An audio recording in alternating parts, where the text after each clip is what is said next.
New at 6, skulls, bones, and caskets from the 1800s. Hurricane Sandy's powerful tides raised the dead on Tangier Island. But locals are worried the exposed remains of ancestors will wash away with the next storm, and maybe even the entire island. Investigator Mike Mather shows us what he uncovered in Tangier. This is part to an old baking powder bottle, baking soda bottle. So it's like 110 years old. Days after Hurricane Sandy churned the Chesapeake Bay and battered Tangier, Carol Moore went for a walk. This part of Tangier, even at low tide, is barely above the waves. No one lives here. It wasn't always like that. A thriving community. My great-grandfather owned a general store up here, and there was a school and a church. A hurricane in the 1930s forced out the townspeople. They retreated to the main part of Tangier, leaving behind the artifacts of their lives. Time and tide washed them away or buried them until recently. Among the shells and the driftwood, Carol spotted bottles, a button, and then bones. I was just walking along the shore and ran across 5 graves and 3 skeletons and a couple skulls and lots of bones. This section of Tangier Island, already ravaged by centuries of storms, took another severe blow from Hurricane Sandy. The erosion uncovered pieces of the island's past, including a graveyard. You can see the outlines of the caskets on what is now the beach. The button is from a child's burial shirt, his tiny skeleton now exposed to the bay.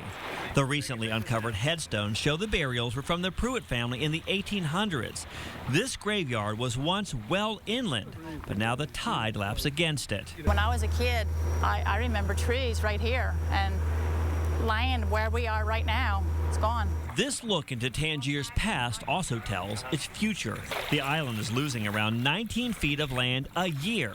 A jetty has helped along the island's southwestern side, but islanders say the rest of the land needs protection, either an expanded jetty or a seawall.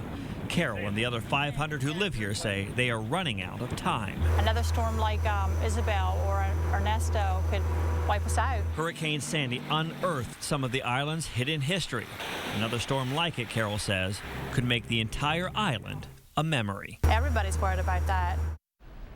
Almost hard to believe until you see what's there. Yeah, it's like an archaeological dig without the digging. Sandy did all the digging. This is some of the stuff we found here. This is a O.K. Davis baking powder bottle from about the 1900s. The company was only in business from 1900 to 1930. So we have all kinds of this is an extract bottle. Pottery came through. All kinds of stuff was just washed up on the beach and uncovered from the sand there that just has been hidden for hundreds of years. Just fascinating. Yeah, and people are wondering what to do with the remains themselves. So I contacted the medical examiner, and she said that there's nothing she can do in her office. It's nothing that she would get involved in, but to help us take action, she has put out the word to state archaeologists, state historians, and given me lots of contact information, so I'll be calling them tomorrow to see what they can do about these remains on Tangier. There's got to be some interest in this, and then of course the bigger story. I mean, this is 2 stories in one, as we said earlier today. I mean, yeah, the immediate concern is to get the remains taken care of, but that island has less than 50 years of its life left. It's losing 19 feet a year. If they don't get some protection of the island itself, the entire island